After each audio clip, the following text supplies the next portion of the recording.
जैन धर्म का ओरिजिनल नाम जैन धर्म नहीं है। हर 300-400 साल पे नाम बदलता रहा है। तो हमारे परमात्मा को कहा जाता है जिन, वो मुसलमान वाला जिन नहीं। और जिन को जो फॉलो करते हैं वो है जैन। हमारे धर्म स्थानों में कभी किसी की शादी नहीं होगी। अगर मृत्यु होगी तो हम वहाँ पे पार्टिसिपेट नहीं करेंगे। 20 दिन तक 21 दिन तक बिना खाए पिए अगर हम रहना है तो हम रह सकते हैं। मैंने वीडियोस देखी, बाल भी खींच ले रहे हैं। मतलब जीवों पर हम अहिंसा करते जाएं और स्वयं पर हिंसा करते रहें। जैसे आप जिम में जाते हो और जैसे जैसे एक्सरसाइज करोगे तो आपके शरीर के डिफरेंट टिश्यूज पे घाव पड़ेंगे, वो हील होंगे और आपकी कैपेसिटी बढ़ेगी। तो एक्चुअल में सुपर ह्यूमंस बनने की 32 क्वालिटीज होती हैं। सुबह में उठ करके पहले आप ये सोचिए कि पूरी रात जो 8 घंटे नींद में बिताई वो 8 घंटे कैसे गुजरे। अगर आप उसको कनेक्ट कर पाते हो तो आप फ्यूचर भी प्रेडिक्ट कर पाओगे।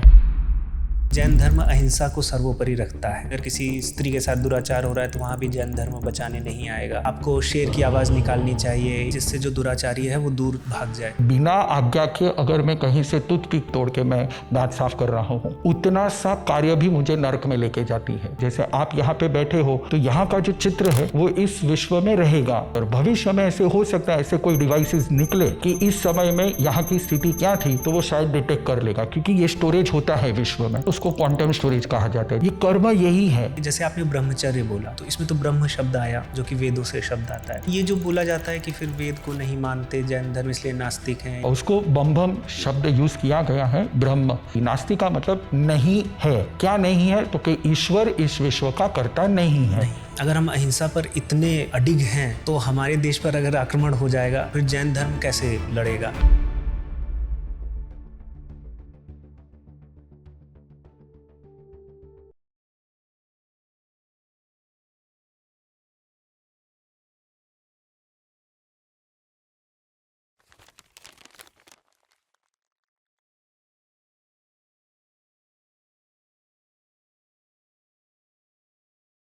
आचार्य जी प्रणाम। नमस्ते।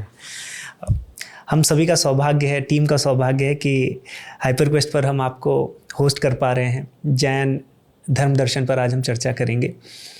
हाइपरक्वेस्ट पर हमारी एक श्रृंखला है जिसमें हम दर्शनों को उसके सूक्ष्म स्तर पर जाकर समझने का प्रयास करते हैं। दर्शकों को भी सीखने की एक इच्छा रहती है कि हमारे भारतीय दर्शन क्या हैं।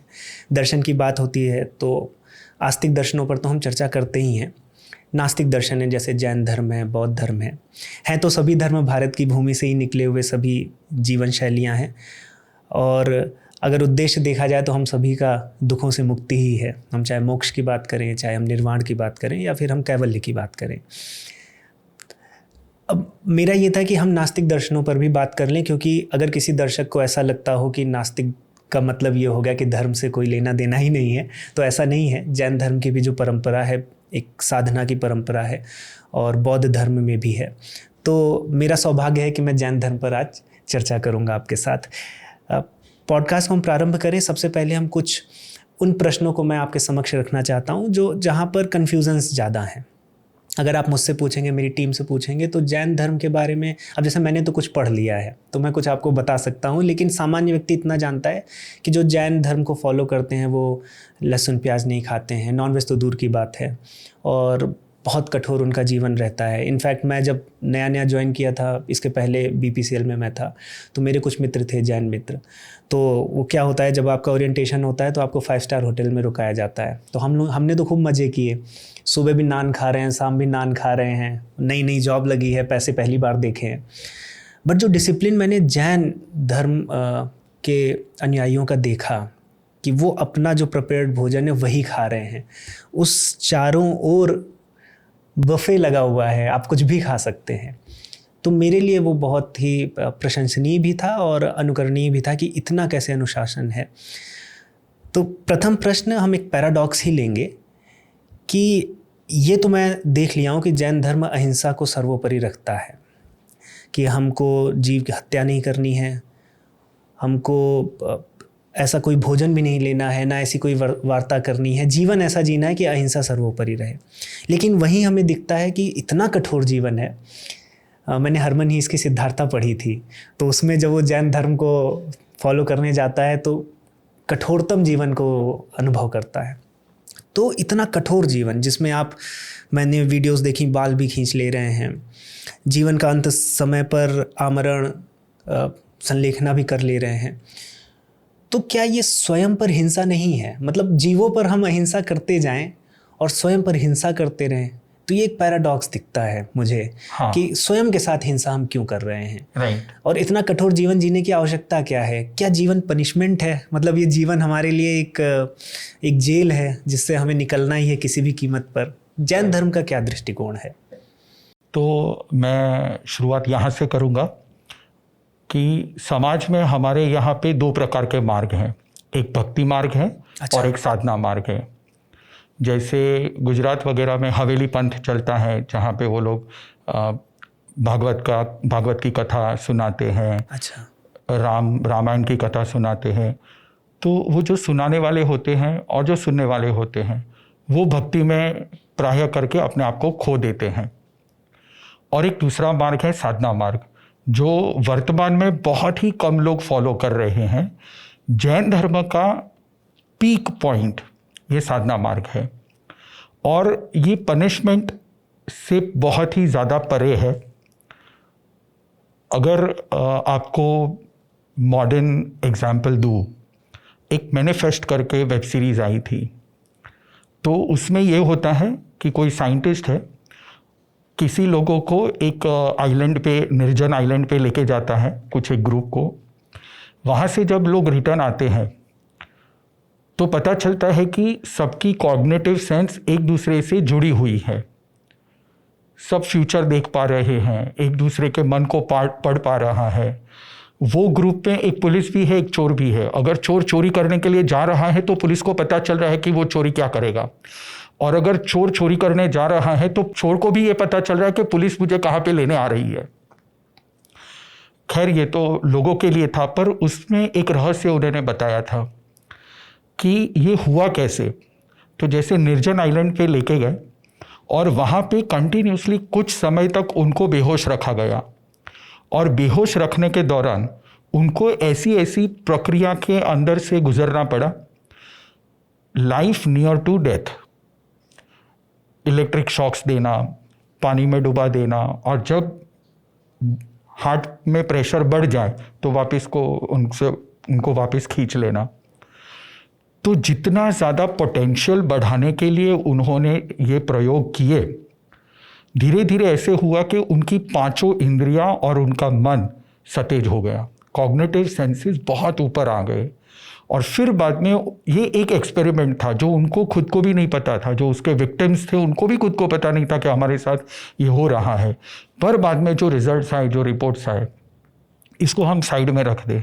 मैं कहना ये चाहता हूँ, ये अटल बात है दुनिया में, अगर आप खुद के ऊपर प्रयोग करते हो तो आपको रिजल्ट मिलता है।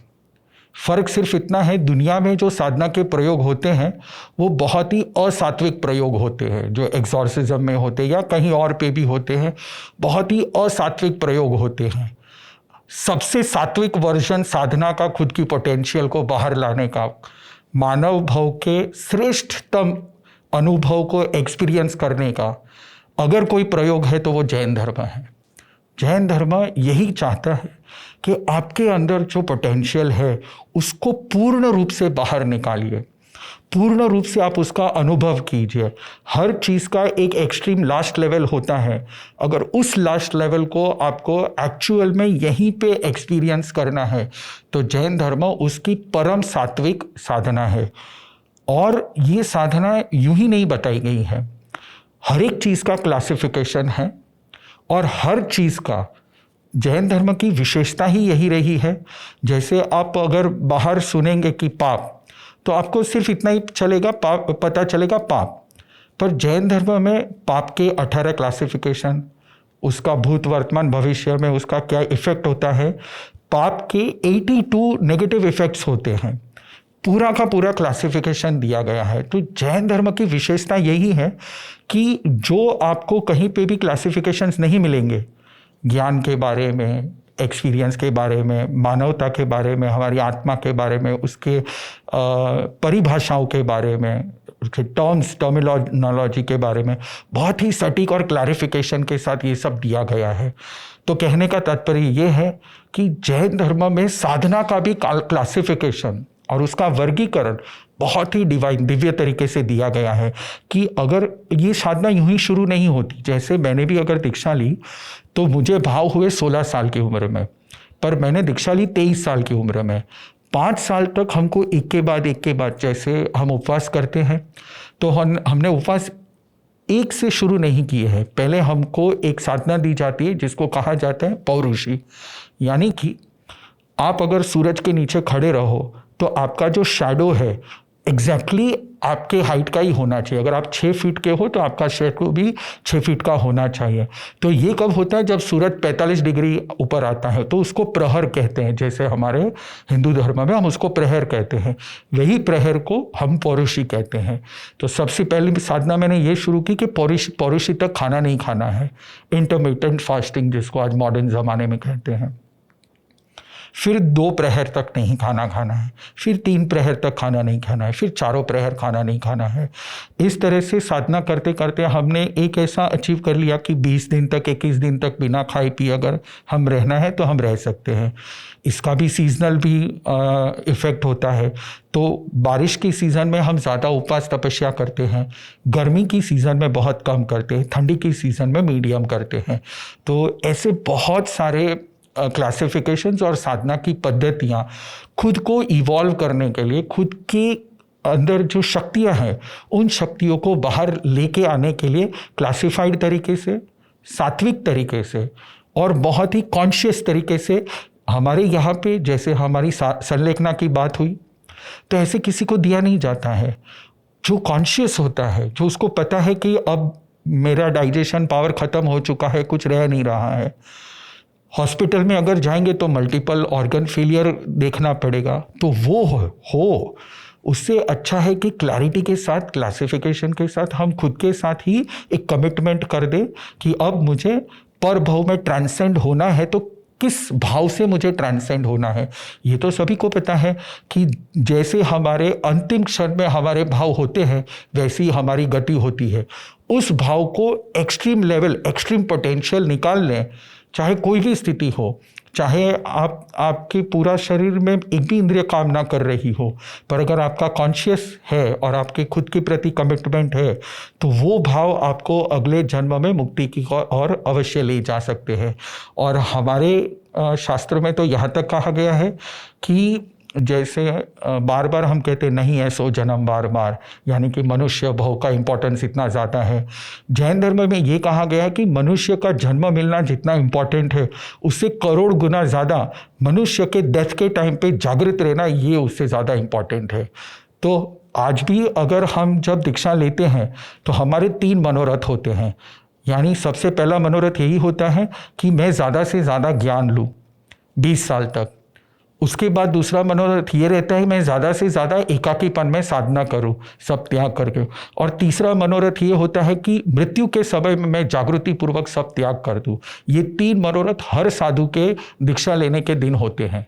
तो मैं ये कहना चाहूँगा, it is not punishment, it is the सात्विक वे ऑफ एवोल्यूशन, यानी कि सात्विक तरीके से हम खुद को इवॉल्व करें और श्रेष्ठ कक्षा तक हम खुद को पहुँचा दें।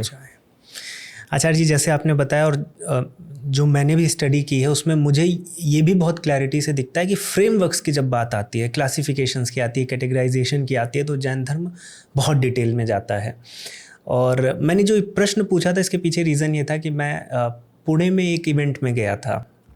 अभी जब से मैंने चैनल बनाया है तो प्रभु कृपा से लोग बुलाते हैं कि कुछ बात करने के लिए। तो वहाँ पर एक बालिका थी, उसकी आयु 17-18 साल या मे भी 20 साल रही होगी। तो वो मुझसे 2-3 बार प्रश्न बाहर की, और वो जैन थी। उन्होंने यही प्रश्न पूछा कि बहुत से ऐसी चीज़ें जो करना चाहती हैं कुछ दिन करती हैं, फिर वो लैप्सेस हो जाते हैं और फिर वो रिग्रेट होता है, गिल्ट होता है। कभी कभी तो उनको इतना फियर होता है कि वो घास पर नहीं चलते कि कोई इंसेक्ट ना मर जाए। तो वहाँ मुझे ये रियलाइज़ हुआ कि क्या ये सही आयु है साधना के लिए। क्योंकि अगर हम सनातन धर्म में देखें तो 25 वर्ष आपको ब्रह्मचर्य करना है, शिक्षा ग्रहण करनी है, फिर 25 वर्ष आपको सामाजिक जीवन बिताना है, गृहस्थ में समाज का कल्याण करना है। 50 वर्ष तक आपका जो जीवन था आपने जो समाज को दिया, उसके बाद आप 25 वर्ष समाज से दूर जाते हैं, थोड़ा बहुत समाज का कल्याण करने के लिए वापस भी कभी कभी आते हैं, वो भी शिक्षा के लिए, नहीं तो फिर 75 के बाद तो आप पूर्णतया परब्रह्म में लीन होने के लिए जाते हैं। तो एक व्यवस्था दिखती है। तो क्या जैन धर्म में भी कोई व्यवस्था है, या फिर कई बार वीडियोस आ जाती हैं कि 8 साल का बच्चा है वो दीक्षा ले रहा है, तो क्या ये सही है उन बच्चों के लिए? इतनी कम आयु में जीवन का इस प्रकार से हो सकता है कि मैं त्याग बोल रहा हूँ और आपके लिए कुछ और हो वो, तो वो मुझे बताइए कि क्या बच्चों के लिए ये सही है इस साधना मार्ग पर कम आयु में आना?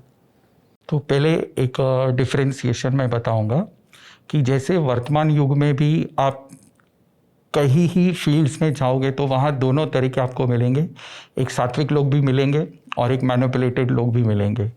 तो इसी तरह इस एज के बारे में डिस्कस अगर करना हो तो मैं आपको बहुत अच्छी तरीके से जवाब दूंगा, लेकिन वर्तमान में जगत में क्या हो रहा है तो उसको मैं जस्टिफाई नहीं कर सकता हूँ। सबसे पहले आपने जो बात की ब्रह्मचर्य वगैरह आश्रमों की, ये बहुत सही तरीके से जैन धर्म में बताया गया है, यही आश्रम 4 बताए गए हैं। पर जो एक्सक्लूसिविटी आती है वो क्या है, तो आपको एक बहुत अच्छी चीज़ मैं बताऊं, जैन धर्म ने खुद को धर्म माना है और दूसरे धर्मों को संस्कृति माना है। जी। क्यों? हमारे यहाँ पे किसी का भी जन्म परन मरण का आयोजन नहीं होता है। हमारे धर्म स्थानों में कभी किसी की शादी नहीं होगी, अगर मृत्यु होगी तो हम वहाँ पे पार्टिसिपेट नहीं करेंगे। ये हमारा जीवन होता है। क्यों? क्योंकि हमारी लाइफ सोल सेंटर्ड है, आत्मा के ऊपर ही जन्म लेती है और आत्मा के ऊपर ही पूर्ण होती है। जन्म परन मरण बॉडी का होता है, शरीर का होता है। तो हम ये मानते हैं कि जो 16 संस्कार वगैरह है या 4 आश्रम है, ये नहीं है कि हम फॉलो नहीं करते हैं। हमारे जैसे मेरे माता पिता ने हिंदू धर्म से ही शादी की हुई है, पर हमारे पास 2 एग्जिस्टेंस है, एक अस्तित्व आत्मा का है और एक अस्तित्व शरीर का है। हम दोनों में से एक को भी नकार नहीं सकते हैं, ये दोनों हमारी अस्तित्व की वर्तमान स्थिति है। तो जब आप आत्मा के कल्याण की बात करोगे तो एक्सक्लूसिवली जैन धर्म उसके बारे में पूरा डिटेल से बताता है।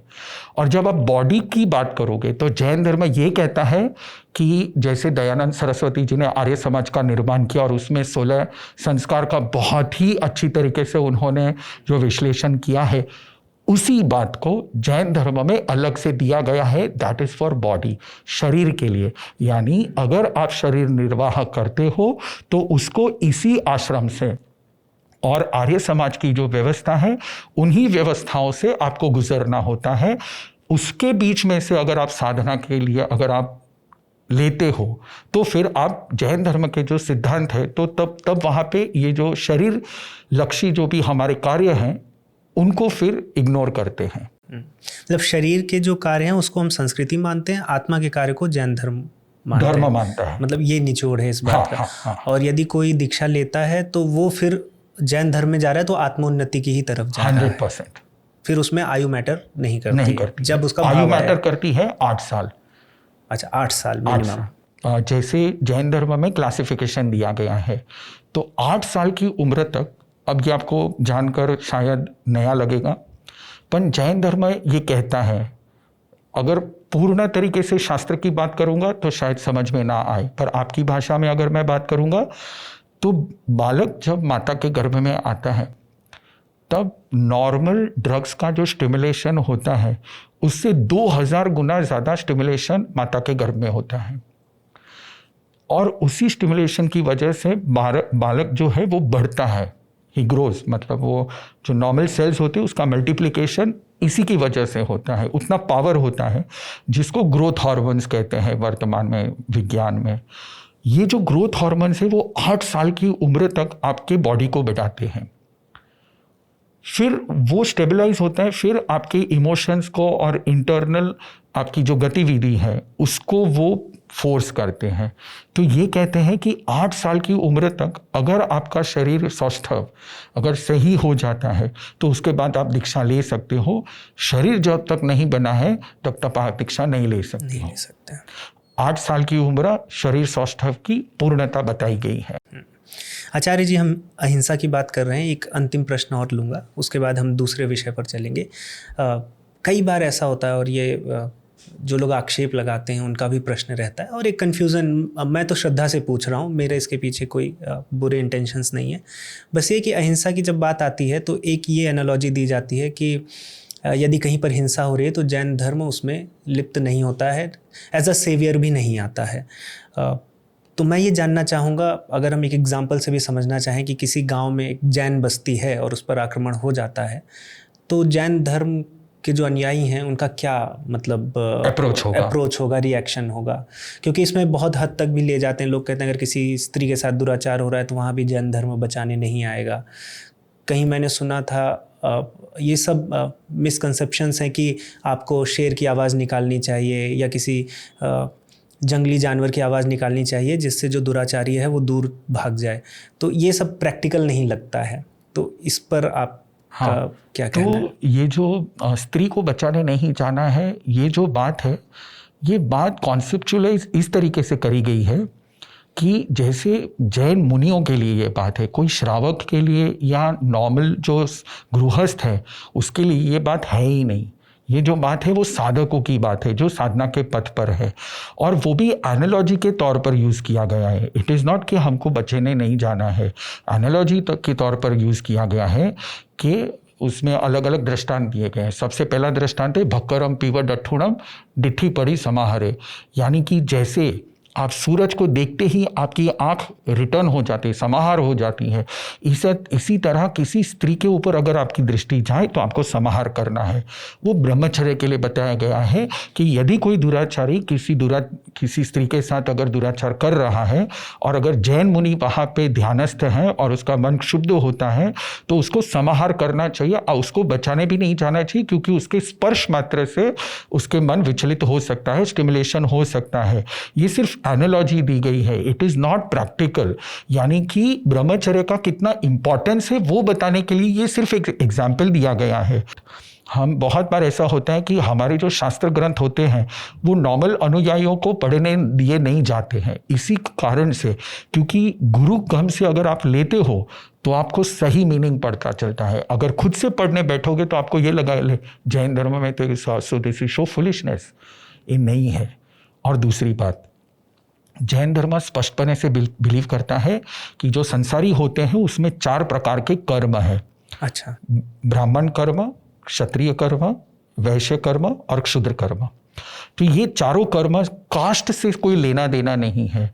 आप किसी भी गोत्र के हो, किसी भी क्षेत्र के हो, अगर आप पढ़ाने का काम करते हो, अगर आप रसोई का काम करते हो, केटरिंग का काम करते हो, तो आप ब्राह्मण हो और उस कैटेगरी में आप कोई भी गलत काम नहीं कर सकते हो। क्षत्रिय का काम होता है, क्षत्रिय का काम होता है प्रोटेक्शन करना, और 100% जैन धर्म में राष्ट्र धर्म दिया गया है।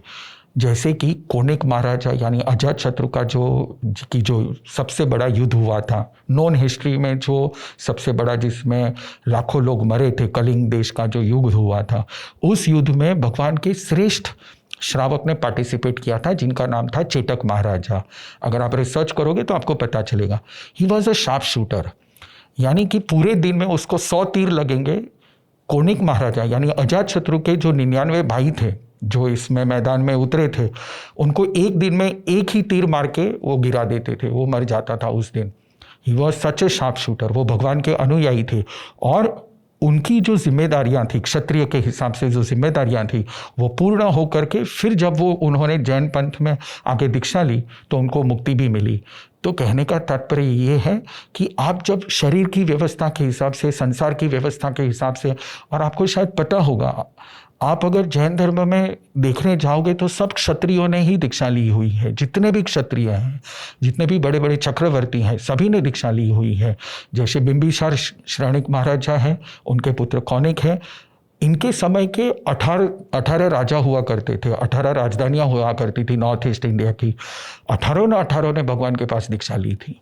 तो कहने का तात्पर्य ये है कि क्षत्रिय जब क्षत्रिय धर्म पाल रहा है उस समय उसको क्षत्रिय धर्म पालना चाहिए, और जब वो अगर ब्राह्मण कर्म कर रहा है तो उसके कर्म को उसको निपुणतया उसको पालन करना चाहिए। ऐसे ही जो क्षुद्र हैं, तो हम क्षुद्र को क्षुद्र नहीं कहते, हम सूक्ष्म कहते हैं। सूक्ष्म यानी जो डीप टेक्नोलॉजी को फॉलो करता है, मेटलर्जी को जो फॉलो करता है, तो क्षुद्र मतलब झाड़ू निकालने वाला नहीं है। दैट एसोसिएशन, वो जो कनेक्शन किया गया है कि साफ सफाई करने वाला क्षुद्र होता है, वो बहुत गलत बात है।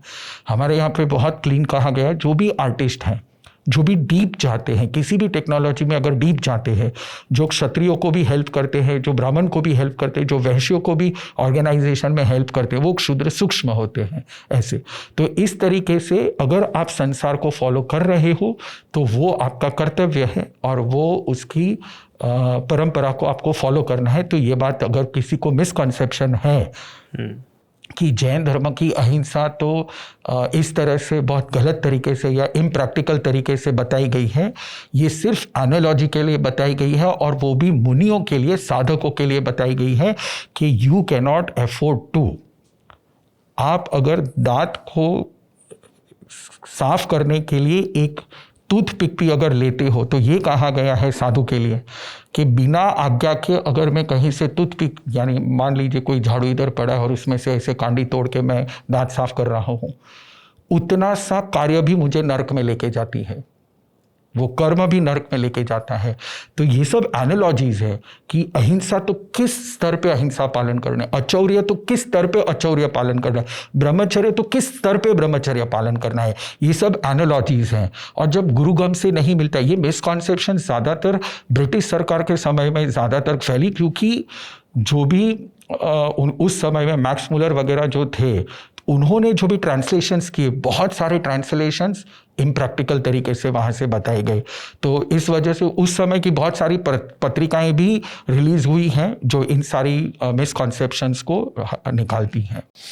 आचार्य जी, इनफैक्ट मैं ये प्रश्न पूछने भी वाला था जब हम अहिंसा पर बात कर रहे थे कि अगर हम अहिंसा पर इतने अडिग हैं तो हमारे देश पर अगर आक्रमण हो जाएगा तो फिर जैन धर्म कैसे लड़ेगा। लेकिन इसका उत्तर हमें मिला कि जो श्रावक हैं या जो क्षत्रिय हैं उसको उसका कार्य करना ही चाहिए। और आज भी जैन धर्म के बहुत सारे श्रावक हैं जो देश के अलग विविध कार्यों में डोनेशंस देते हैं, और मिलिट्री के लिए भी गुजरात सरकार को बहुत सारे हमारे श्रावकों ने डोनेशंस दिए हुए हैं।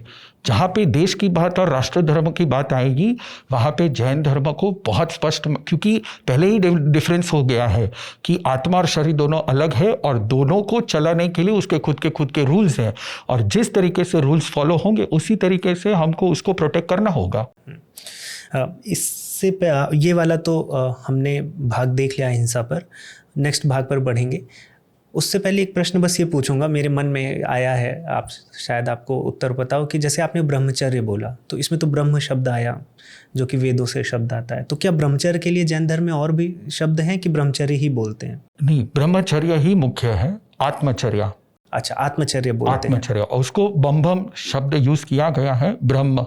अच्छा, बम्भम यानी ब्रह्म को आपको प्राप्त करना है, यानी आत्मा को आपको प्राप्त करना है।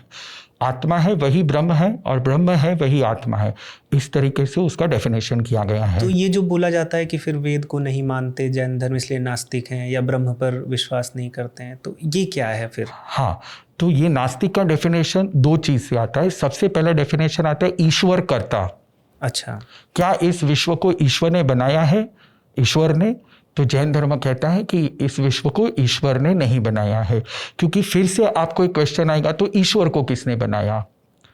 तो वहां पे एक वर्ड आता है जो जैन धर्म जो क्लैरिटी करता है, वो है स्वयंभू।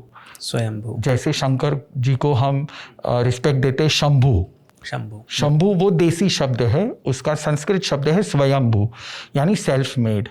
तो जैन धर्म उस सेल्फ मेड थियरी को मानता है कि ऐसा किसी ने नहीं बनाया है इस विश्व को। अगर किसी ने बनाया होता तो उसको किसने बनाया है, ये प्रश्न होता। तो लास्ट आंसर आता है स्वयंभू। नास्तिक कहने का कारण ये है कि बौद्ध धर्म और जैन धर्म इस विश्व को ईश्वर कर्ता नहीं मानते हैं, ईश्वर ने नहीं बनाया है, इसलिए उसको नास्ति का मतलब नहीं है, अस्ति का मतलब है, नास्ति का मतलब नहीं है। क्या नहीं है? तो कि ईश्वर इस विश्व का कर्ता नहीं है, वही है नास्तिक। अगर हम इसको इस तरह से देखें कि जो वैदिक ब्रह्म है और जो ब्रह्म के आपने, क्योंकि वहाँ पर भी स्वयंभू ब्रह्म को बोला ही गया है, तो अगर हम ब्रह्म का जो कर्ता भाव है वो हम अगर हटाएं तो हम कहीं ना कहीं उस ब्रह्म को जैन धर्म में भी मान सकते हैं। एब्सोल्युटली, बहुत ही सिमिलैरिटीज हैं, बहुत ही ज़्यादा सिमिलैरिटीज हैं। जब आप डिससिमिलैरिटीज को देखोगे तो वही दिखेंगी, अगर आप सिमिलैरिटीज को देखोगे तो वही दिखेंगी। मैंने मेरा जो पीएचडी का ग्रंथ मैंने लिखा है निर्ग्रंथ प्रवचन, जैन धर्म का ओरिजिनल नाम जैन धर्म नहीं है। अच्छा। हर 300-400 साल पे नाम बदलता रहा है समाज के हिसाब से। एक शब्द और एसोसिएट होता है, श्रमण। श्रमण, वो क्या है? हाँ, तो पहले निर्ग्रंथ की बात करते हैं। तो जैन धर्म, जब भगवान महावीर स्वामी पृथ्वी पे विचरते थे, जो तब एग्जिस्टेंस था उनका, अगर कोई पूछे कि ये कौन है, कौन से धर्म के हैं, तो वो कहते थे निर्ग्रंथ धर्म के हैं। अच्छा। और निर्ग्रंथ का मतलब, ग्रंथ का मतलब होता है गांठे। हमारे मन में ग्रंथियां हम बोलते हैं, बहुत सारी ग्रंथियां होती है, प्रिज्यूडाइसिस। हम हर चीज़ के बारे में देखे होते हैं, नहीं देखे होते, फिर भी प्रिज्यूडाइस हम मन में लेके चलते हैं। और हर व्यक्ति इसी तरह से प्रिज्यूडाइसिस पे ही जीता है। अगर प्रिज्यूडाइस निकल जाए तो उसका जीने का कोई कारण ही नहीं बनता, उसको डिप्रेशन में आ जाएगा, खुद को डिप्रेशन में डाल देगा।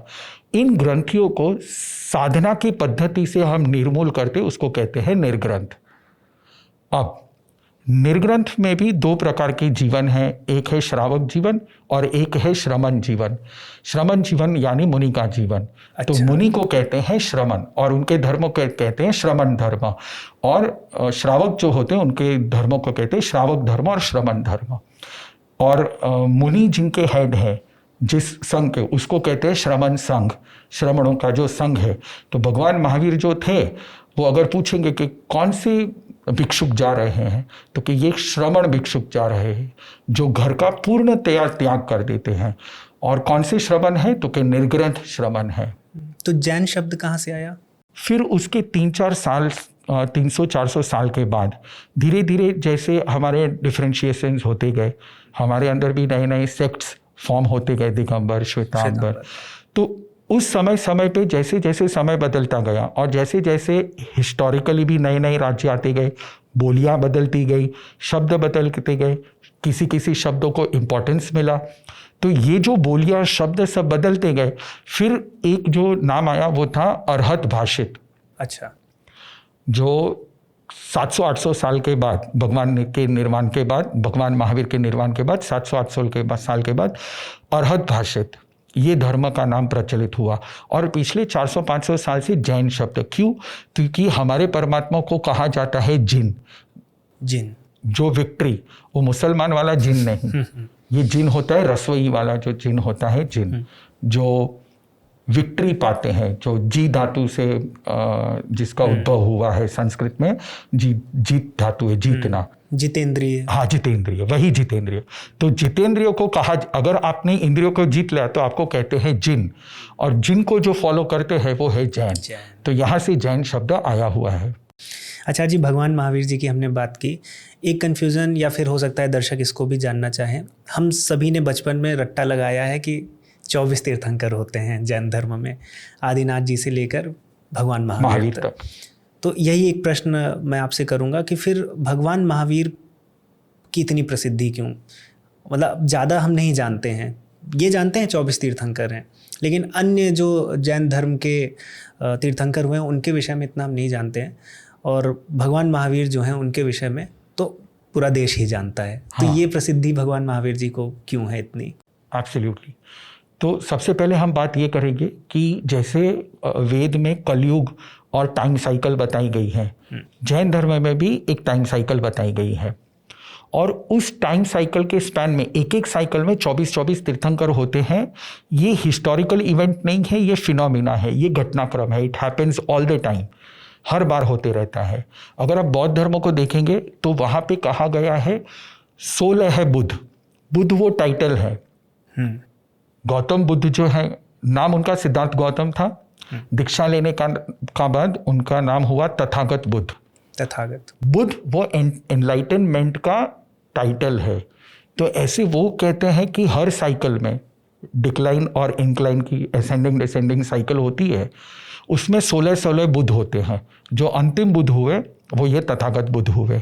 जैन धर्म में ये कहा जाता है कि ये असेंडिंग डिसेंडिंग जो साइकिल है, टाइम साइकिल है, इसको आरा कहा जाता है। तो ये टाइम साइकिल में एक साइकिल में 24 तीर्थंकर होते हैं, डिसेंडिंग साइकिल में, फिर असेंडिंग साइकिल में फिर 24, फिर डिसेंडिंग में फिर 24 होते रहते हैं। ये पहली बात है। अब की बार जो 24 तीर्थंकर हुए, ऋषभदेव भगवान यानी आदिनाथ भगवान से लेकर भगवान महावीर तक, तो हर बार ऐसा होता है कि ये तीर्थंकर जो होते हैं, ये तीर्थंकर क्यों कहे जाते हैं? क्योंकि वो साधना मार्ग को एस्टेब्लिश करते हैं। तीर्थकर, तीर्थम करोति इति तीर्थंकर। तीरने के लिए तीर्थ दो प्रकार के होते हैं, एक स्थावर तीर्थ और एक जंगम तीर्थ।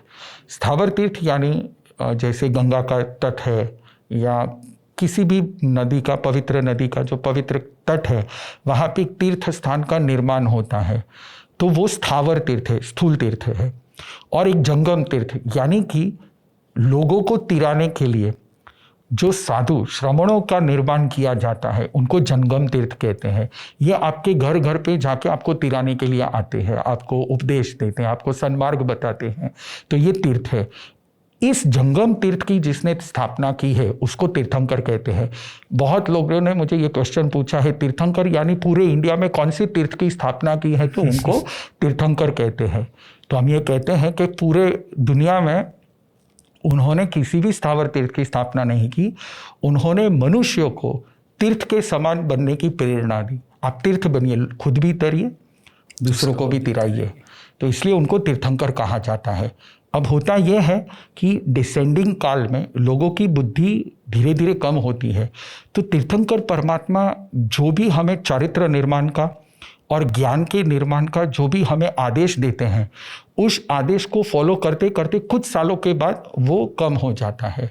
फिर से नए तीर्थंकर आते हैं, फिर से उसको एस्टैब्लिश करते हैं, फिर से नए तीर्थंकर आते हैं, फिर से एस्टैब्लिश करते हैं। तो वर्तमान का जो एस्टैब्लिशमेंट है वो भगवान महावीर का है, इसीलिए भगवान महावीर प्रचलित है। नहीं, बहुत सुंदर हमको उत्तर मिल गया, तो दर्शकों को भी समझ में आ गया होगा कि क्यों अभी भगवान महावीर जी ज़्यादा प्रचलन में और उनकी शिक्षाओं को हम पर चलते हैं। आचार्य जी, जैसे एक डिस्टिंक्शन अभी हमें पता चल गई कि जो कर्ता भाव वाला ईश्वर है, कि किसी ने इस सृष्टि को रचा है, फिर हम वो इन्फिनिट रिग्रेशन में चले जाएंगे कि फिर उसको किसने बनाया, उसको किसने बनाया। ठीक है, हम मान लेते हैं कि इस तरह का कोई कर्ता भाव वाला जैन धर्म में ईश्वर नहीं माना जाता, फिर भी सृष्टि एग्जिस्टेंस में है कोई चीज़, तो उसका कुछ तो कारण होगा। मतलब एक ये भाव आता है, कार्य कारण का जो सिद्धांत है हमारा, कि कोई भी अगर इफेक्ट है तो उसका कुछ कॉज है। हम तो ब्रह्म को वही मानते हैं, कॉज एज अ लेते हैं और ये मानते हैं कि ब्रह्म ही वो अंडरलाइंग रियलिटी है, वो सबस्ट्रेटम है जो इस जगत को धारण किया हुआ है। तो जैन धर्म उसको भी क्यों नहीं मान रहा है? तो कारण को ले क्या रहा है? हाँ, तो इस विश्व की रचना के कारण जो है, इसको हम मॉडर्न भाषा में गॉडली एलिमेंट्स कहेंगे। अच्छा। जैन धर्म में उसको 5 समवाय कहा गया है, 5 निश्चय। 5 निश्चय यानी ये आपको गॉडली फील करा सकते हैं, ये प्रभुत्व आपको फील करा सकते हैं। ये 5 जो एलिमेंट्स है वो खुद में ही इतने प्रभुत्व को धारण करते हैं। तो सबसे पहला एलिमेंट है टाइम, समय। आप अगर विज्ञान की किताबें देखोगे, मैनेजमेंट की किताबों में समय का पूरा वर्णन किया गया है। इतना इम्पॉर्टेंट एलिमेंट होते हुए भी टाइम के बिना ना आपकी वीडियो शूटिंग चलती है, टाइम के बिना ना दुनिया चलती है, ना सूरज चंद्र चलते हैं, ना ट्रेन की गाड़ियाँ चलती है। टाइम के बिना कुछ नहीं चलता है। टाइम गया तो सब कुछ गया। टाइम का सब्जेक्ट 3rd स्टैंडर्ड से लेकर 10th स्टैंडर्ड तक कहीं पे भी टाइम नाम का सब्जेक्ट ही नहीं है। हर चीज़ है, नहीं वो नहीं है। क्यों? वो इनविजिबल है। समय को हम पकड़ नहीं सकते हैं। समय सिर्फ वर्तमान काल का समय है, वही शक्तिशाली है। भूत है वो चला गया है, भविष्य है वो अभी तक नहीं आया है। जो वर्तमान में जो हम अनुभव करते हैं, वर्तमान की जो क्षण है, वो समय प्रभुता को धारण करता है। यहीं से साधना शुरू होती है। जैन धर्म की सबसे पहली साधना है काल प्रतिलेखना। अच्छा। समय को मैनेज करो। क्षणम जाने सो पंडिये। जो क्षण को जानता है जो समय को जानता है वही परमात्मा बन सकता है। जैसे अगर मेडिटेशन ध्यान वगैरह आप करिए तो आपको क्या कहेंगे, वर्तमान में रहिए, वर्तमान में जीने का प्रयास करिए, न भूत में जिए न भविष्य में। ये साधना है, ये प्रभुता है, वर्तमान में जीना। तो सबसे पहला गॉडली एलिमेंट है वो है टाइम। टाइम को यहाँ तक कहा गया है कि भगवान महावीर स्वामी जब निर्वाण को प्राप्त हो रहे थे, यानी कि मुक्ति को प्राप्त हो रहे थे, तब उनकी मुक्ति जो जिस नक्षत्र में हो रही थी, उस नक्षत्र में भस्म ग्रह नाम का एक ग्रह है। जैन धर्म में 88 ग्रह प्लैनेट्स बताए गए हैं, तो उसमें से भस्म राशि नाम का एक ग्रह है। इस ग्रह का काम ये था कि भगवान महावीर के निर्वाण के बाद अगले 2000 साल तक जैन धर्म के अनुयायी बहुत ही दुख को भुगतेंगे, उन पे बहुत सारे आक्रमण होंगे।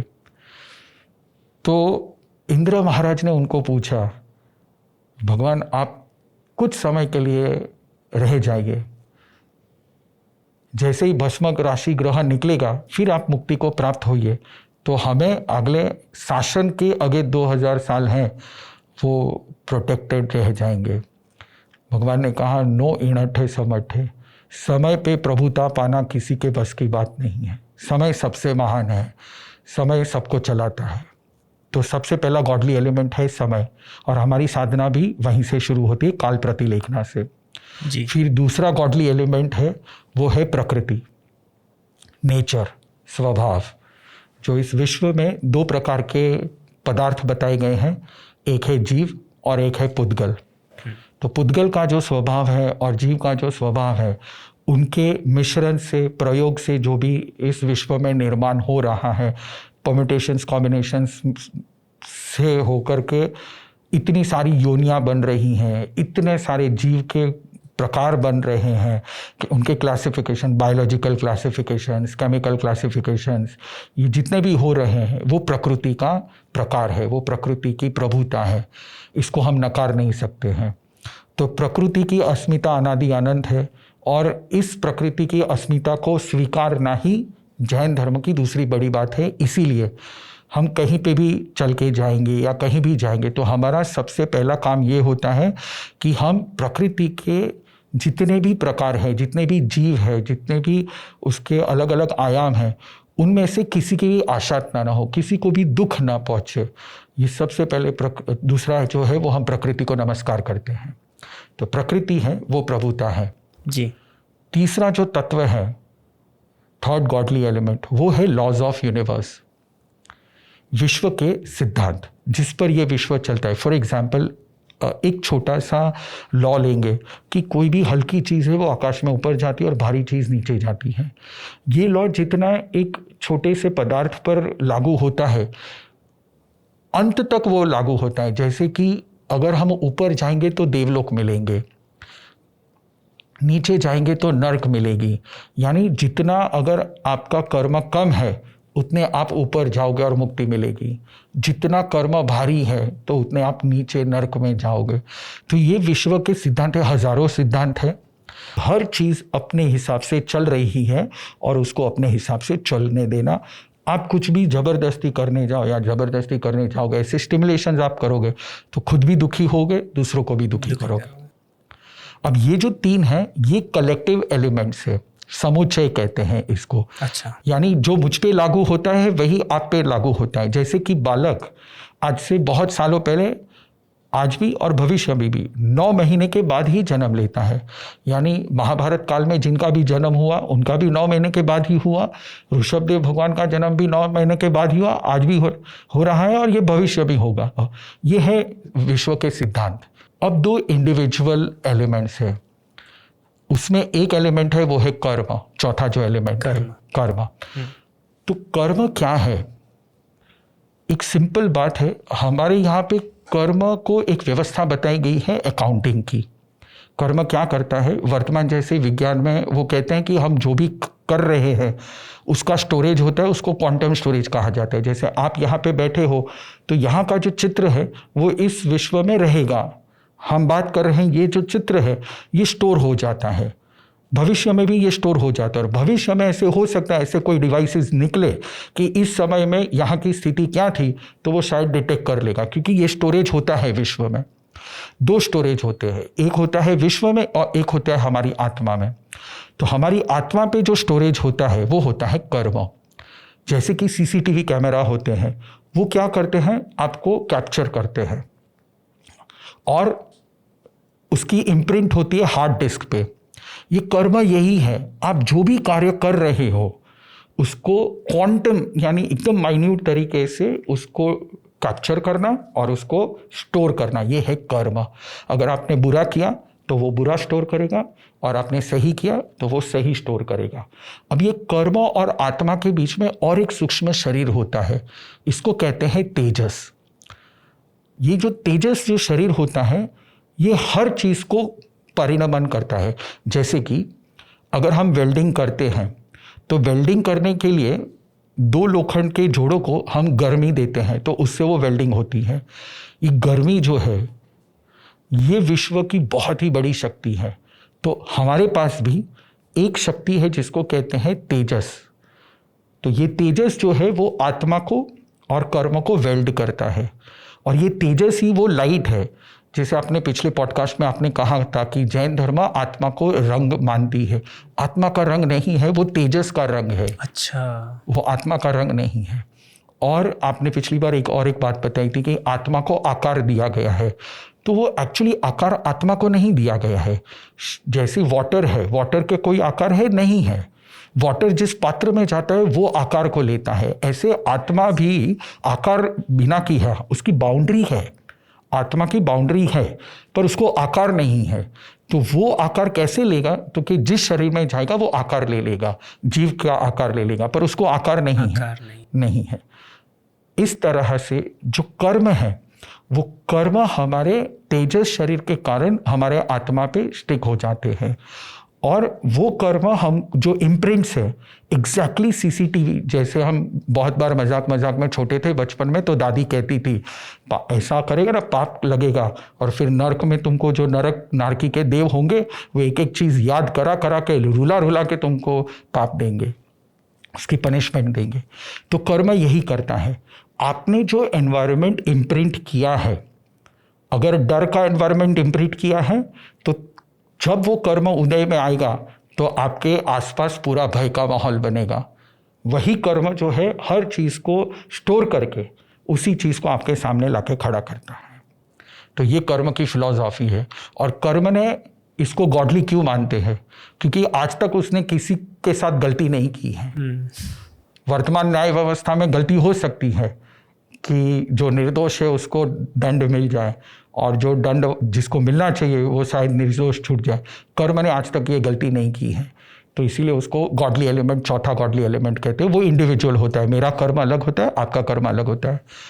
और एक लास्ट एलिमेंट है, वो है एफर्ट्स।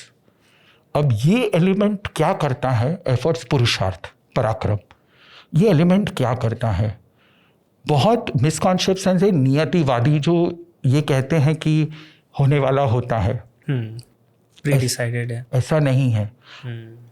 होने वाला होता है ऐसा कौन हमारे गुरुजी, ये स्पेशल उनका एक गम मिला है गुरुजी के पास से।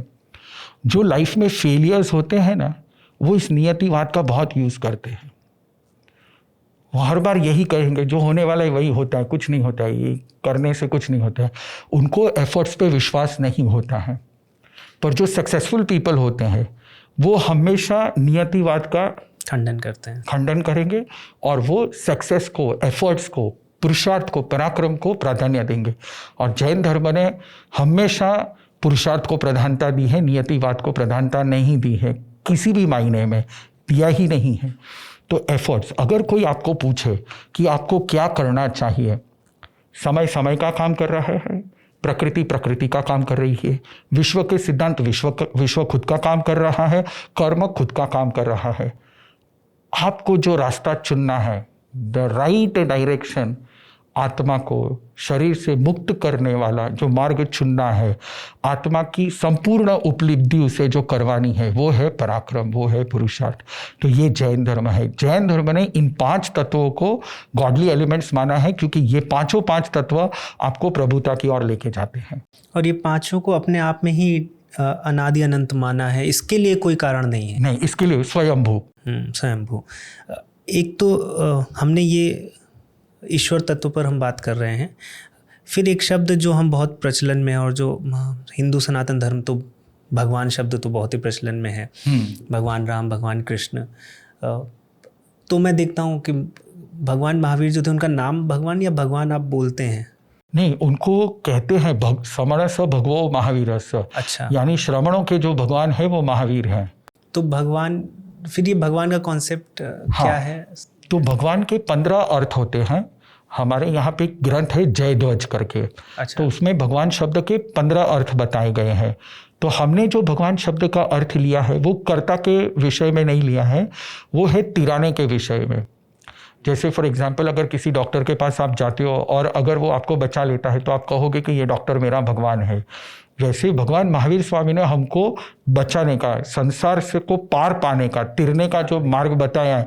भगवान ने हमको इस अरण्य में, हम जो फंसे हुए हैं, हम जो इस जंगल में फंसे हुए हैं, उन जीवों को तारने का जो मार्ग दिखाया है, इसलिए हम उनको भगवान कहते हैं। भगवान महावीर जिन्होंने हमको तारा है।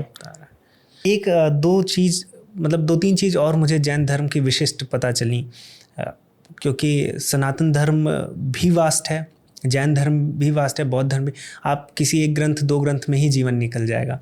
तो हम जो पढ़ पाते हैं, जो समझ पाते हैं, तो जैन धर्म के विषय में, इनफैक्ट आप सनातन धर्म को पढ़ने जाएंगे तो जैन धर्म के भी रेफरेंसेस आएंगे। जैन धर्म पढ़ेंगे तो उससे कहीं ना कहीं इट्स काइंड ऑफ विकिपीडिया, कि आप एक पेज खोलेंगे तो कहीं ना कहीं आप पहुंच जाएंगे। तो ऐसे ही मैं बहुत ढेर सारे गणितज्ञों तक पहुंचा, जो जैन धर्म के अनुयायी और बहुत अच्छे गणितज्ञ कि भारत भूमि पर ऐसी गणित हमें मिली। तो उसमें श्री भुवलय करके एक ग्रंथ था, और ऐसे सैकड़ों होंगे, वो तो एक ग्रंथ पर मैंने बात की थी। तो वहाँ से एक चीज़ और मुझे पता चली कि भारत में एक अवधान कला है, जो कि मुझे लग रहा है कि सामान्य भारतीयों को नहीं पता थी, लेकिन एक पॉडकास्ट हमने किया था डॉक्टर संपदानंद मिश्र जी के साथ। तो अवधान, जिनको नहीं पता है मैं बता दूं कि बहुत एक सुपर मेमोरी रखना। ऐसे भी भारत में लोग हैं जो 1000 2,000 चीज़ों को एक ही समय में याद कर सकते हैं, और ये पावर कहीं ना कहीं इस वजह से भी थी क्योंकि हम लोग, धर्म का जो ज्ञान था हमारा मौखिक था, पीढ़ी दर पीढ़ी हम गुरुओं के मुख से सुन रहे थे, तो हमारी कैपेसिटी भी बिल्ड हो कि हम इतना याद रख सकें। तो इंटरेस्टिंग चीज़ ये पता चली कि जैन परंपरा में आज भी अवधान, किसी तरह से ये परंपरा जीवित रखी है।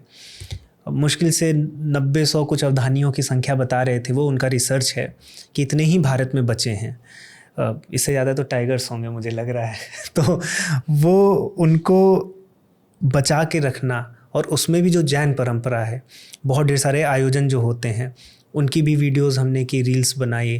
तो उस विषय पर जब बात हुई तो लोगों को पता चला कि एक ऐसी इंटरेस्टिंग स्किल हमारे पास है जो लुप्त हो जाएगी, और उस पर साधना करके जैन परंपरा ने, जैन धर्म ने उसको बचा के रखा है। तो मेरा प्रश्न यहाँ पर ये है कि हम ज्ञान को संचित करना चाह रहे हैं, कैपेसिटी अपनी बढ़ाना चाह रहे हैं, ज़्यादा से ज़्यादा हम याद रखें, तो ये एक तरह की सांसारिक कला हो गई, लौकिक कला ही है कि हम आयोजन भी कर रहे हैं। एक तरफ हम बात कर रहे हैं कि आत्मा की उन्नति करनी है, फिर हम एक बार शरीर को भी शार्प कर रहे हैं, शरीर की उन्नति कर रहे हैं, और लौकिक जितना ज्ञान है उसको भी हम बटोर रहे हैं। तो क्या आपको कॉन्ट्रास्ट नहीं लगता है? जैन परंपरा इस परंपरा में कैसे आगे बढ़ी कि हमको सुपर माइंड बनाना है? हाँ, तो आप इसमें विरोधाभास देखते हैं? नहीं, बिल्कुल नहीं। अगर एक छोटा सा उदाहरण दूँ तो भगवान महावीर के खुद के समोसरण में, यानी कि भगवान महावीर जब विराजमान थे और उनके आसपास में करीब 50,000 साधु साध्वी जी थे, और श्रावक करीब 8 लाख श्रावक उनकी उपस्थिति में, तो वहाँ पे 700 वादी साधु थे। वादी यानी कि जो लॉजिक से तर्क कर सके, जिनके पास वो स्किल्स थी स्पेशल। ऐसे 700 साधुओं को भगवान महावीर की एग्जिस्टेंस में, उनकी प्रेजेंस में 700 को ट्रेनिंग दी गई थी। अच्छा। तो ये जो स्किल है वो स्किल संसार में जाने के लिए नहीं है, संस्कार की कला, पर वो उजागर करती है आत्मा की शक्ति को, आत्मशक्ति उससे प्राप्त होती है। तो सिर्फ वाद की कला यानी कम्युनिकेशन की नहीं, ऐसी 5 शक्तियां हैं। एक प्रतिभा की शक्ति है, एक वाद कम्युनिकेशन की शक्ति है, तीसरी जो शक्ति है मेधा मेमोरी की स्किल है, चौथी स्किल है रेस्ट एंड रिकवरी। आपने बहुत बार सुना होगा निद्रा देवी, है ना? हाँ। पर ये निद्रा देवी कौन है? ये सरस्वती माता का चौथा स्वरूप है। निद्रा देवी खुद सरस्वती माता है। और आजकल आप देखोगे कॉरपोरेट में नींद की बहुत प्रॉब्लम है, उनको ये सरस्वती माता के आशीर्वाद बहुत चाहिए। अगर नींद नहीं है तो आपका ज्ञान का अर्जन पूर्णतया फेल होने की पूरी संभावना है, मेमोरी लॉस भी होता ही है एकदम। और जो 5वीं शक्ति है स्किल ज्ञान की, वो है परासरस्वती। परासरस्वती, the intuitional power, the capacity to predict. आपने अष्टांग निमित्त सुना होगा, किसी निमित्त यानी कि या एस्ट्रोलॉजी हो सकती है या शरीर अंग शास्त्र हो सकता है। ऐसे 8 अलग अलग शास्त्र हैं जिनके निमित्त से आप प्रेडिक्शन कर सकते हो किसी भी चीज़ का। तो ये जो ज्ञान का जो खजाना है, वो जैन धर्म ने क्यों इसको इतना अच्छी तरीके से आज की तारीख में, मेरे जो दादा गुरुदेव थे पूज्य रत्नचंद्र जी महाराज थे, वो खुद शतावधानी थे, उनकी जो डिक्शनरी है अर्धमागधी शब्दकोश, वो आज की तारीख में अर्धमागधी भाषा का सुप्रीम कोर्ट माना गया है। उन्होंने आज से 100 साल पहले एटिमोलॉजी के हिसाब से, जिसको शब्द विग्रह कहते हैं, उसके हिसाब से इंग्लिश के क्या क्या मीनिंग होते हैं। जैसे फॉर एग्जांपल बहुत बार ये होता है, ये आत्मा सिद्ध हो गया, इसको सिद्धि मिल गई, सिद्ध हो गई ये आत्मा, तो इसको जनरली इंग्लिश में ये द सोल लिबरेटेड, नहीं, मुक्त हो गई सोल लिबरेटेड, सिद्ध हो गई सोल अकॉम्प्लिश्ड। तो ऐसे ऐसे एक एक माइन्यूट शब्द को इंग्लिश में कैसे ट्रांसलेट करना है, 100 साल पहले रत्नचंद्र जी महाराज साहब ने अर्धमागधी पूरी भाषा को, ज्ञान को, पूरे ज्ञान आगम के जितने भी शब्द हैं, अर्धमागधी के भाषा के उपलब्ध जितने भी इस विश्व में शब्द हैं, वो सारे के सारे शब्द उन्होंने 30 साल तक इकट्ठा किए और 30 साल में उन्होंने ये अर्धमागधी भाषा की सुप्रीम कोर्ट बनाई। यानी कि उनके बाद एक भी शब्द को अलग तरीके से मीनिंग नहीं निकाला जाएगा, उसी तरीके से मीनिंग निकाला जाएगा। वो खुद शतावधानी थे। अब जैन धर्म में इसका बहुत ही विस्तार से विज्ञान दिया गया है। क्यों? क्योंकि जैन धर्म ये मानता है कि आत्मा ही ज्ञान है और ज्ञान ही आत्मा है। आत्मा को कुछ मतलब नहीं है, एक ही चीज है ज्ञान। और ज्ञान क्या देता है हमको directly? Happiness. What is happiness? Happiness is knowledge. इसका एक उदाहरण हमारे गुरुदेव देते हैं। जैसे 2 बच्चे थे, उनका किडनैप हुआ और जंगल में उनको लेके जाया गया।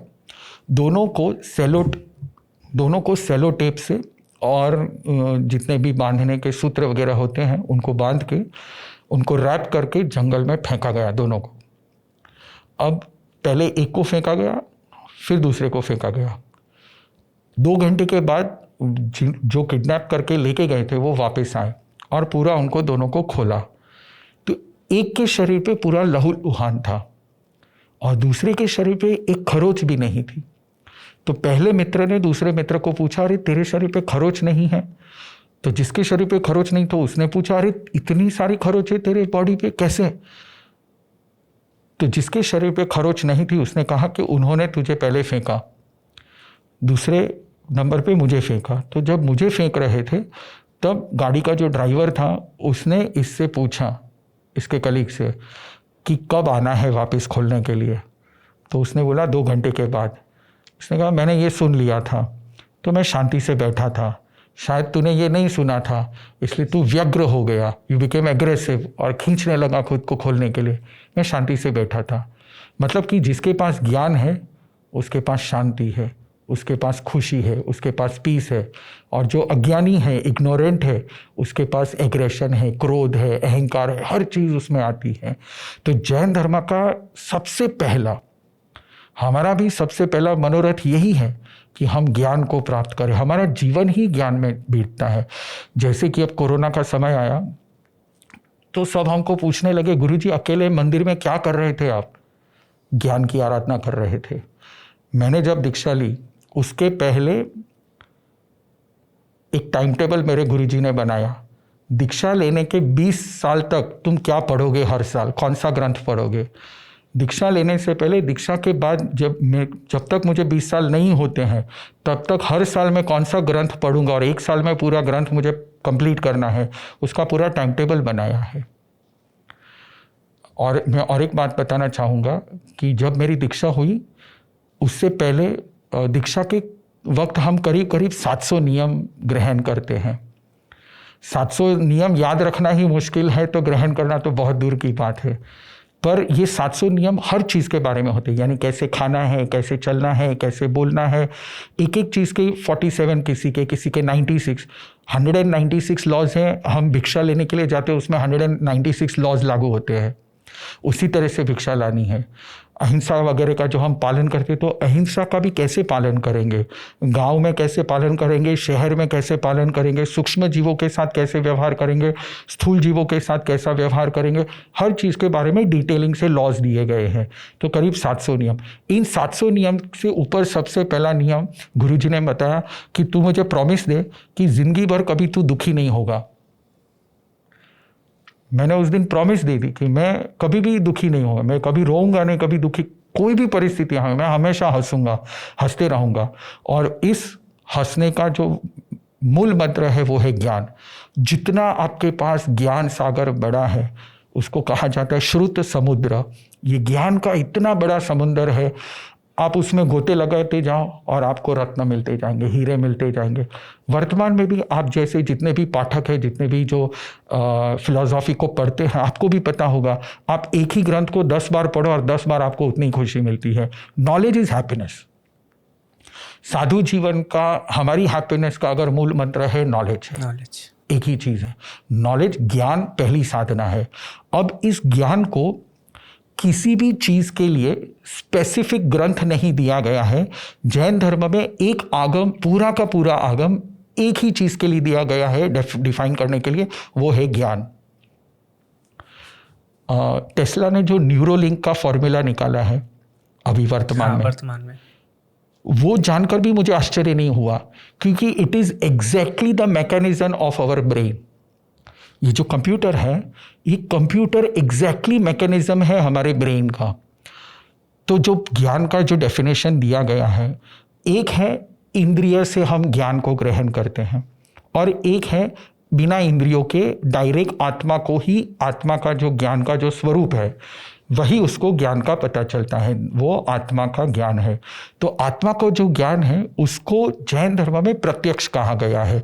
अब यहाँ पे दर्शन शास्त्र में जो प्रत्यक्ष बताते हैं उसको अगर यहाँ पे लागू, वो नियम लागू नहीं कर सकते।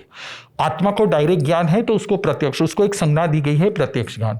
और जहाँ पे आत्मा को शरीर का माध्यम लेना पड़ता है जिस चीज़ के लिए, तो उसको परोक्ष ज्ञान कहा गया है। तो हम सभी को परोक्ष ज्ञान है। अब यहाँ पे बिल्कुल भी परोक्ष, सिर्फ इसको संज्ञा ही मानना है, परोक्ष को किसी दर्शन के साथ नहीं जोड़ना है। परोक्ष का मतलब माध्यम लेना, प्रत्यक्ष का मतलब माध्यम नहीं लेना। तो जो परोक्ष ज्ञान है जिसमें हम 5 इंद्रिय का और ब्रेन, मन का ज्ञान लेते हैं, इसकी जो सिस्टम है एग्जैक्टली कंप्यूटर की सिस्टम है, वही सिस्टम है। जैसे कंप्यूटर को पता चलता है, यूट्यूब आप खोलोगे, अगर आप डार्क फिल्म देखोगे तो बार बार आपको डार्क वीडियोस दिखाएगा। अगर आप ब्राइट फिल्म देखोगे तो बार बार आपको ब्राइट, ये उसके सेंसर्स है, वो खुद की सेंस करता है और वो आपको वही चीज़ दिखाता है। बस आपको ये पता चलना चाहिए कि आपके अंदर 5 इंद्रियों को कौन से विषय आपको अट्रैक्ट करते हैं, स्टिमुलेट करते हैं। कौन सा रस आपके जीभ को अट्रैक्ट करता है, स्टिमुलेट करता है। कौन सा शब्द आपके कान को अट्रैक्ट करता है, स्टिमुलेट करता है। ये पूरी की पूरी जो प्रक्रिया है, ये पूरा का पूरा, इसके ऊपर पूरा एक ग्रंथ दिया गया है। और मैं इसके बारे में आपके साथ बात एकदम लाइन एक के बाद एक करूँगा। तो जैसे हमारे पास 2 प्रकार के ज्ञान है परोक्ष में। एक है मति ज्ञान। मति ज्ञान का एक सिंपल मीनिंग है, एक बॉक्स है, बॉक्स। और श्रुति ज्ञान यानी बॉक्स के अंदर जो माल डाला हुआ है वो। तो मति ज्ञान मतलब आपकी मेधा, आपकी मेमोरी बॉक्स, और श्रुत ज्ञान उस मेमोरी में आप कितनी चीज डाल सकते हो। बहुत बार ऐसा होता है कि बहुत सारे छोटे बच्चों की बुद्धि बहुत तीव्र होती है, यानी याद रखने की क्षमता बहुत तीव्र होती है, पर उसमें ज्ञान उसको रखा नहीं जाता है। और बहुत बार ऐसा होता है कि बहुत लोगों की जिज्ञासा होती है कि मैं बहुत सारा याद रख लूं, पर उसकी मेमोरी पावर छोटी होती है। तो क्या हम इसे बढ़ा सकते हैं? यस, हम इसे बढ़ा सकते हैं, हम इसको आगे लेके जा सकते हैं। तो इस साधना को 5 भाग में डिवाइड किया गया है। सबसे पहले है प्रतिभा, यानी आपकी पर्सनालिटी। आपने बहुत बार कहानियों में सुना होगा, मनुष्य के 32 लक्षण जिसमें थे उसको राजा बनाया गया, मनुष्य के 32 लक्षण वाले को राजा बनाया गया, ऐसे कहा जाता है। तो एक्चुअल में ह्यूमंस की 32 सुपर ह्यूमंस बनने की 32 क्वालिटीज होती हैं। इसको कहते हैं प्रतिभा सरस्वती। यानी सिर्फ आपकी मेधा को नहीं बढ़ाना है, यानी मान लीजिए कि अगर आपकी बुद्धि तीव्र हो गई पर आपकी प्रतिभा वैसी नहीं है, तो आप तो शायद साइंटिस्ट बनोगे पर टेररिस्ट बन जाओगे। तो सत्य के मार्ग पे चलना, वो प्रतिभा सरस्वती का एक फॉर्म है। दूसरा है कम्युनिकेशन, वाक सरस्वती, जो आजकल हर जगह पे प्रचलित, यानी वर्तमान में जो वाक देवी है, यानी हर एक वादी होता है या कोई भी प्रवचनकार होते हैं, वो सरस्वती माता के जिस फॉर्म को नमस्कार करता है वो वाक देवी है। या इसी वाक देवी का त्रिपुरा, भारती, ये जो उनके नाम है, और नॉर्थ ईस्ट इंडिया में अलग अलग जगह पे उनकी जो पूजा होती है, ये सेकंड फॉर्म की पूजा होती है। कम्युनिकेशन, वाक सरस्वती, वोकैबुलरी, शब्द भंडोल, शब्द रचना, कविता और इस शीघ्र कवि, ये सब जो स्किल्स है ये सेकंड में आता है। थर्ड है मेधा। अब ये स्किल्स के बारे में एक छोटा सा एग्जाम्पल दिया गया है। जैसे आप जिम में जाते हो और जैसे जैसे एक्सरसाइज करोगे तो आपके शरीर के डिफरेंट टिश्यूज पे घाव पड़ेंगे, वो हील होंगे और आपकी कैपेसिटी बढ़ेगी। बस यही है। फर्स्ट स्टैंडर्ड में जब आप छोटे होते हो तो नंबर्स याद रखवाते हैं, सेकंड स्टैंडर्ड में प्लस माइनस याद रखवाते हैं, थर्ड फोर्थ स्टैंडर्ड में आते हो तो मल्टीप्लिकेशन डिवीजन सिखाते हैं, 6th 7th में आते हो तो इक्वेशन सिखाते हैं। तो जैसे जैसे आपके बुद्धि पे जैसे जैसे उसकी कैपेसिटी बढ़ाने के लिए उसको प्रॉब्लम्स दी जाते हैं, और उसको जैसे जैसे तकलीफ़ें होती है, मन को भी इजी तो नहीं है याद रखना। जैसे बच्चों को आप पूछ लीजिए तो याद रखना बहुत ही उनके लिए मुश्किल हो जाता है। इसी तरह से इस बुद्धि को सात्विक तरीके से उसको कैसे विकसित करना और कैसी चीज़ों को याद रखना, ये जैन धर्म में मेधा सरस्वती का एक फॉर्म दिया गया है और उसकी प्रक्रिया बताई गई है। उसके बाद आती है निद्रा सरस्वती। तो निद्रा सरस्वती का मतलब है रेस्ट एंड रिकवरी। आपने बहुत बार सुना होगा निद्रा देवी, पर किसी को यह पता ही नहीं है कि निद्रा देवी कौन सी देवी है। निद्रा देवी वो सरस्वती माता का ही स्वरूप है, और इसीलिए आज जो बुद्धिजीवी है कॉरपोरेट्स, उनको मेधा तो बहुत होती है पर निद्रा स्लीप नहीं होती, उसको कंट्रोल नहीं होता है। अगर सरस्वती माता के उनको आशीर्वाद मिल जाए और नींद अच्छी आ जाए तो दूसरे दिन फिर से वो काम पे अच्छी तरह से लग सकते हैं। तो उसकी भी प्रैक्टिसेस है। और लास्ट वाली जो है वो है परा सरस्वती, यानी इंट्यूशनल पावर, प्रेडिक्टेबिलिटी। इसमें भी 8 अंग बताए गए हैं, अष्टांग निमित्त बताए गए हैं। जैसे सूर्य चंद्र ज्योतिष की जो गति है, उस गति से कैलकुलेट करके कुछ प्रेडिक्शन करना, या तो किसी के शरीर के अंगों का आकार देख करके उससे प्रेडिक्शंस करना, या तो निमित्त, यानी कि कुछ घटना हुई है और कुछ सपने आपको ड्रीम्स आए हैं, स्वप्न शास्त्र। तो ये 8 प्रकार के ऐसे अलग अलग निमित्त हैं जहाँ से आप प्रेडिक्टेबिलिटी आप कर सकते हो। वर्तमान में भी जो एक्चुअल्स का साइंस है, यानी सब गणित है, आप जो भी परम्यूटेशंस कॉम्बिनेशंस को ढूंढ करके जो भी पॉसिबिलिटीज़ हैं उसको आप देख पा रहे हो, तो वही इंट्यूशनल पावर है कि आप फ्यूचर को देख सकते हैं। उसकी भी एक्टिविटीज़ हैं। जैन धर्म में ऐसे 72 टाइप्स के ड्रीम्स बताए गए हैं। आप शुरुआत, अगर आपको इंट्यूशन पावर अगर बढ़ानी है तो सुबह में उठ करके पहले आप ये सोचिए कि पूरी रात जो 8 घंटे नींद में बिताई है वो 8 घंटे कैसे गुजरे, क्या क्या थॉट्स आए। अगर आप उसको कनेक्ट कर पाते हो तो आप फ्यूचर भी प्रेडिक्ट कर पाओगे। इसकी प्रैक्टिसेस है। तो हर एक की प्रैक्टिस है। इसमें खास करके मेधा सरस्वती की जो प्रैक्टिस है, दिस इज ब्रेन जिम। आप अपने ब्रेन को, अपनी इंद्रियों को इस तरह से ट्रेन करिए हर चीज़ को। जैसे कि अगर कोई चीज़ आपको खाने के लिए दी जाए तो आप फोकस करिए इसमें क्या क्या हो सकता है और उसकी मात्रा क्या क्या हो सकती है, आप लिख लीजिए। आप फेल जाओगे, दूसरी बार फिर से करिए, तीसरी बार फिर से करिए, चौथी बार करिए। आप अगर 100 बार एक ही रोटी को खा करके उसकी मात्रा अगर सही सटीक बता पाओगे तो 1 साल के अंदर आप हर टेस्ट को आप जान पाओगे and you will be the extreme. आपकी जो मेधा है वो एक्सट्रीम इलास्टिसिटी पे जाती है। और मेधा की शक्ति ये है कि अगर आप एक फील्ड में ग्रो करते हो, दूसरी फील्ड में वो अपने आप उसको ग्रो करवा देती है। इस तरह से वर्तमान में जो टेस्ला कंपनी है, उन्होंने जो ये न्यूरालिंक बनाया है, इसी माध्यम से बनाया है। जैसे कि हमारा मति ज्ञान है, और मति ज्ञान मतलब पेटी, यानी कि हार्ड डिस्क वो मति ज्ञान है।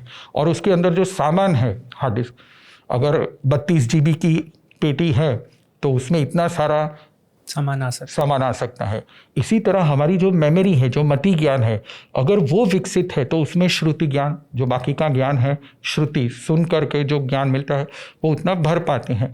अगर वो छोटी है, अगर वो उतनी विकसित नहीं है, उसको इतना विकसित नहीं किया गया है, वो कर सकते हैं और कोई भी कर सकता है। हमारे गुरु जी व्यंग में जब प्रवचन होता है ना, तो जो ओल्ड एज पीपल होते हैं वो गुजराती में ऐसे कटाक्ष मारते हैं, क्या गुरुजी अब 70 साल की उम्र में हमको क्या याद रहेगा। तो हमारे गुरुजी उनको व्यंग की भाषा में कहते थे कि अगर पीछे से यहाँ से कोई लड़का निकले और अगर वो कर्स वर्ड अपशब्द अगर बोले तो आपको कितनी देर में याद रहेगा? तो 1 सेकंड में। यानी आपकी मेमोरी गलत मतलब कम नहीं हुई है, आपका इंटरेस्ट। तो ये कहा गया है कि मेमोरी किसी भी कम नहीं होती है, मेमोरी फुल हो जाती है गलत बातों से। पिछले 20 साल से एक भी क्षण ऐसी नहीं है कि जब मुझे कंटाला आया हो। There is not even a single second कि जब मुझे कंटाला आया है, नेवर। खुशी ही मिलती है, ज्ञान पढ़ते रहते हैं, उसको स्वाध्याय करते रहते हैं और एक ढंग से, एक पद्धति से उसकी साधना होती है। तो सबसे पहले वर्तमान हमने ये शुरू किया है कि हमारी जो जैन शालाएं होती हैं जिसमें हम बच्चों को बुलाते हैं, this is not personality development, modern ज़माने की पर्सनैलिटी डेवलपमेंट नहीं, पर प्रतिभा कि वो हर चीज़ में आनंद कैसे मनाए। मुझे क्या मिलने वाला है, उस दुख में अगर आप काम करोगे तो आप दुखी ही रहोगे, पर दुख कार्य करते वक्त अगर आप खुशी एंजॉय कर सकते हो कार्य करते वक्त, तो आपको कभी रिजल्ट में खुशी मिली या नहीं मिली वो मायने ही नहीं रखता है। ये प्रतिभा की क्वालिटी है। तो ये क्वालिटी में सबसे पहले हम उसको क्या सिखाते हैं? सबसे फर्स्ट आता है आर्ग्यूमेंट्स नहीं करना है। माइंड की जो फाइटिंग है, सबसे पहली चीज आपको अगर माइंड को कंट्रोल करना है तो वो है माइंड की फाइटिंग। दलीलें करना, आर्ग्यूमेंट्स करना, तर्क करना, क्यूरियोसिटी, जिज्ञासा, ये तो बहुत ज़रूरी है, ये तो बहुत ज़रूरी है। पर दलीलें करना, माइंड की फाइटिंग करना, ये सबसे पहले बंद होनी चाहिए। तो सबसे पहले हम उस पर काम करते हैं। फिर 14 नियम दिए गए हैं, जैसे न सिया अहि लोलू है, किसी भी चीज़ में ज़्यादा गृद्ध नहीं होना है। लालची, हाँ, लालच, हाँ, गृद्ध मतलब कि आसक्त, किसी भी चीज़ में आसक्त नहीं होना है। जैसे कि मैं कोई गाना सुन रहा हूँ, अब उसमें पागल नहीं होना है, अगर अच्छा है मुझे सुन लेना है, पर 15 बार वही चीज़ दोहराते रहना, वही उसी चीज़ में फंसे रहना, ये जो गृद्धि है, ये आसक्ति आपकी मेमोरी को ख़त्म कर सकती है। तो अति लोलुप यानी कि अति आसक्त किसी भी चीज़ में कैसे ना रहा जाए। वो एक मुझे बहुत अच्छी चीज़ याद आ गई, इसकी जो हम शुरुआत करते हैं, हम ये बहुत बार हमने सुना है और एजुकेशन मिनिस्ट्री में भी ये कहा गया है कि सा विद्या या विमुक्तये, विद्या वो है जो आपको फ्रीडम दे, पर किसमें से फ्रीडम दे। तो जैन धर्म ये स्पष्ट करता है कि बच्चों को सबसे पहले 2 चीज़ से फ्रीडम होनी चाहिए। सबसे पहले है प्रोक्रास्टिनेशन, आलस्य, क्योंकि देश को बर्बाद करने वाला सबसे बड़ा तत्व है आलस्य। और दूसरा प्रोक्रास्टिनेशन से फ्रीडम, और दूसरा एडिक्शन से फ्रीडम। यानी कोई भी 18 साल का बच्चा अगर ये कहता है कि मैं इसके बिना नहीं जीऊंगा, तो उसका मतलब उसको ज्ञान नहीं है। 0 से लेकर 18 साल के बच्चे तक उसको इतनी प्रैक्टिसेस होनी चाहिए कि वो किसी भी स्थिति में किसी भी चीज़ के बिना वो रह पाएगा। यही है ज्ञान। ज्ञान का विमुक्ति आपको किसमें से देगा? जैसे जैसे आपको ज्ञान मिलेगा आप प्रोक्रास्टिनेशन में से और एडिक्शन में से आप मुक्त हो जाओगे। आपके जीवन में जो भी इवेंट्स हो रहे हैं, हर इवेंट को आप कनेक्ट करिए। हर इवेंट कैसे हो रहा है, उसके पीछे आपके क्या क्या लॉजिक्स हैं, और हर चीज़ के बारे में कोई ना कोई बिलीफ सिस्टम चलती है। अगर मैंने आपको चॉकलेट दिखाया, या तो आप उसके पीछे जाओगे या तो आप नहीं जाओगे। अगर जाओगे तो उसके पीछे भी आपके लॉजिक्स होंगे और बिलीफ सिस्टम होगी। तो आपने हर कार्य क्यों किया? मैं यहाँ पे पॉडकास्ट पे आया तो मैं आपके ही पॉडकास्ट के क्यों आना चाह रहा था? इसके पीछे मेरी एक बिलीफ सिस्टम है कि मैं मानता हूँ कि ये सही जगह है जहाँ पे हम दर्शन को अच्छी तरह से हम उसको उजागर कर सकते हैं। तो इस तरह से हर इवेंट के पीछे की लॉजिक को सोचना और उसको एग्जीक्यूट करने का पूरा स्ट्रैटेजी करना, ये सारा का सारा प्रतिभा सरस्वती में सिखाया जाता है। सेकंड आता है कम्युनिकेशन, वोकैबुलरी, नाम माला। हर शब्द के जितने भी सिनोनिम्स हैं, जितने भी एंटोनिम्स हैं, अगर आपको पता होगा तो हमारे 1600-1700 की जो सदी थी, जब संस्कृत बहुत ही प्रचलित था, उस समय में बहुत सारी सिनोनिम्स की नाम मालाएँ ग्रंथों की रचना हुई है। जैसे हमारे हेमचंद्र आचार्य ने शब्दानुशासन नाम माला की रचना की थी। For what? पूरी की पूरी थीसॉरस। एक शब्द अगर आपने बोला तो उस शब्द के कितने शब्द हो सकते हैं और उसके मीनिंग्स कितने हो सकते हैं, हर चीज़ आपको सीखनी है। फॉर एग्जाम्पल, इंग्लिश में एक ही शब्द है लव, पर उसका कोई सिनोनिम नहीं है। अफेक्शन वो ठीक है, पर संस्कृत में स्नेह, माया, ममता, प्रेम, इतने सारे एक ही शब्द के लिए सिनोनिम्स, वात्सल्य, और हर के पीछे कैटेगरीज। जैसे माया वगैरह जो है वो रौद्र कैटेगरी यानी कि तामसिक कैटेगरी, उसको रौद्र कैटेगरी में रखा गया है। स्नेह को आर्ट कैटेगरी में, राजसिक कैटेगरी में रखा गया है, और वात्सल्य को प्योर कैटेगरी, सात्विक कैटेगरी। यानी शब्दों की भी ये कैटेगरीज बनाना और उनको सही जगह पे सही रस के हिसाब से सही उपयोग करना, ये कम्युनिकेशन है, ये वाक सरस्वती है। तो इससे हम बच्चों को ये सिखाते हैं रस कैसे उत्पन्न हो और कैसे किस रस में किस प्रसंग में हमको कौन सा शब्द किस तरीके से यूज़ करना है, वोकैबुलरी। थर्ड आता है मेधा सरस्वती, यानी आपकी बुद्धि को कैसे आपको विकसित करना है। तो जैसे संपदानंद जी मिश्रा आपके यहाँ पे आए थे और उन्होंने अलग अलग एक्सरसाइजेज उन्होंने ईजाद करी हैं, जो मॉडर्न चाइनीज़ या जापानीज़ रील्स में आप देखते होंगे। वो एक हाथ ऐसे रखना है, एक हाथ ऐसे रखना है, अलग अलग दोनों हाथों से लिखना है। बस यही मेधा सरस्वती है, ये अलग अलग प्रैक्टिसेस के साथ। जैसे फॉर एग्जांपल हमारे लिए म्यूज़िक जो था वो मेधा सरस्वती को बढ़ाने वाला सबसे इम्पॉर्टेंट तत्व था। ताल, तबला होता है, जैसे आप अलग अलग फिंगर्स को, दोनों फिंगर को अलग अलग तरीके से आपको यूज़ करना है। वर्तमान में अगर मैं आपको तबले पे बिठाऊंगा तो आपका ये उंगली भी उठेगी, ये उंगली भी उठेगी, पर अगर आप तबले पे बैठते हो, जिसने तबले पे पूरा कंट्रोल कर लिया उसका माइंड सबसे कंट्रोल्ड है। तो म्यूज़िक एक एलिमेंट है मेधा सरस्वती का। इस तरह से बहुत सारे एलिमेंट्स हैं, 5 इंद्रिय के और मन के बहुत सारे एलिमेंट्स हैं जो इसमें हम रख सकते हैं। और इसी तरह से निद्रा सरस्वती, हमारे यहाँ पे निद्रा लेने की भी एक तरकीब बताई गई है, और निद्रा अच्छी तरीके से ना लेना वो बीमारी बताई गई है। यहाँ पे हमारे यहाँ पे एक निद्रा का एक प्रकार आता है, उसको कहते हैं स्त्यानर्धी निद्रा, स्थिनद्धि निद्रा, स्त्यानर्धी। वो वर्तमान में ये बहुत सारे लोगों को ये प्रॉब्लम्स है। मैं अभी थोड़े दिन पहले ही एक घर पे मैं पगला करने गया था, उस भाई को ये बीमारी हो गई है। सारा दिन फ़ोन देखते रहता है, कभी भी फ़ोन उठाता है, रात को भी नींद सही तरीके से नहीं होती है। अब उसको ये बीमारी हो गई है कि रात को अचानक नींद में वो उठ के चला जाता है और उसको पता भी नहीं चलता है कि मैं उठ के गया हूँ। लोगों को उसको जगाना पड़ता है, तब वो जागता है और उसको पता चलता है कि मैं चल रहा हूँ। मैंने बहुत सारे ऐसे वर्तमान में लोगों को देखा है, सारी सारी रात जागते रहते हैं। और मेरे साथ बात करते वक्त बहुत इंपॉर्टेंट बात है, यानी कहीं पे हम संघ के उत्कर्ष के लिए किसी डोनेशन जमा कर रहे, यानी 1-2 करोड़ की बात कर रहे थे। इतनी इम्पॉर्टेंट बात है और फिर भी उसको झपकी आ रही है, he is not able to control, क्योंकि इसकी पूरी साइकिल खराब हो गई है। ये इमोशनल इम्बैलेंस की वजह से होता है। तो इसको कैसे बैलेंस करना है? लोग सो नहीं पा रहे हैं, बहुत प्रॉब्लम है, और निद्रा सरस्वती के प्रैक्टिसेस करना बहुत ज़रूरी है। सोने से पहले माइंड को रिदम में लेके आना, माइंड को सोने से पहले रिदम में लेके आना। तो उसको कैसे लेके आ सकते हैं? जैसे बहुत भैरवी राग वगैरह राग हैं, या बहुत सारे श्लोक हैं हमारे यहाँ पे, अनुष्टुप वगैरह जो छंद है, वो छंद इसी वजह से बनाए गए हैं ताकि हम रिदमिक सांसें लें और रिदमिक उसका गान करें। अगर वो रिदमिक होता है, माइंड एकदम, सांस मन सब रिदमिक हो जाता है, आपको नींद तुरंत आ जाएगी।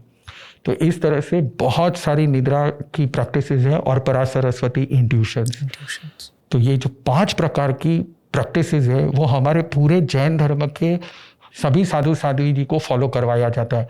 बचपन से ही हर चीज़ को, जैसे लोग आजकल कहते हैं रट्टा मत मारो, रट्टा मत मारो, जरूरी है, जरूरी है।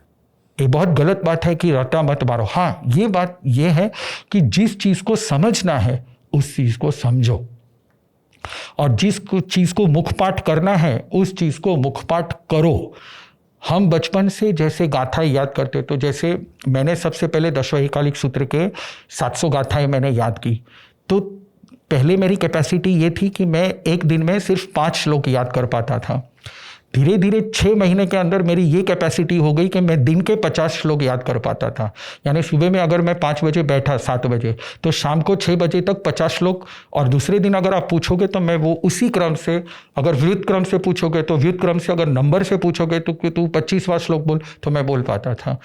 तो ये डेवलप होती है मुखपाठ करने से, याद करने से। और पूरे हमारे समाज में, जैन धर्म के पूरे समाज में जितने भी साधु साध्वी जी हैं, जितने भी श्रावक, छोटी छोटी बालाएं हैं, बालक हैं, वो सब आते हैं हमारे यहाँ पे गाथा सीखने के लिए।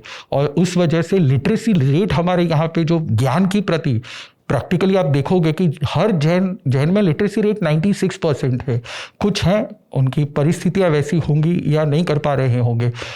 ये लिटरेसी रेट बढ़ने का कारण यही है कि जैन धर्म ज्ञान को बहुत इंपॉर्टेंस देता है, ज्ञान को केंद्र में रखता है। अब ये जो न्यूरालिंक होती है, ये न्यूरालिंक क्या है? जो हमारा ब्रेन होता है, ब्रेन, इसका जो मैकेनिज्म होता है वो एग्जैक्टली कंप्यूटर के हिसाब से ही होता है। जैसे कंप्यूटर में एक शॉर्ट टर्म मेमोरी होती है, यानी कि OTP वगैरह जो याद करती है वो शॉर्ट टर्म मेमोरी, और लॉन्ग टर्म मेमोरी जो रैम और रोम का हम डिफरेंस करते हैं। हमारा जो ये ब्रेन है, एग्जैक्टली उसका स्ट्रक्चर नंदी सूत्र में यही बताया गया है कि हमारी आगे की जो मेमोरी है वो शॉर्ट टर्म मेमोरी है, वहाँ पे जो नज़र के सामने आया और चला गया। इसी वजह से बहुत बार क्या होता है, जब कोई वृद्ध होता है तो उसकी शॉर्ट टर्म मेमोरी चली जाती है। 50 साल पहले का याद होता है पर अभी का याद नहीं रहता है। क्यों? क्योंकि अब उसका जो ब्रेन है वो वृद्ध हो चुका है। Now he is not able to grasp and he is not able to store because of his old as.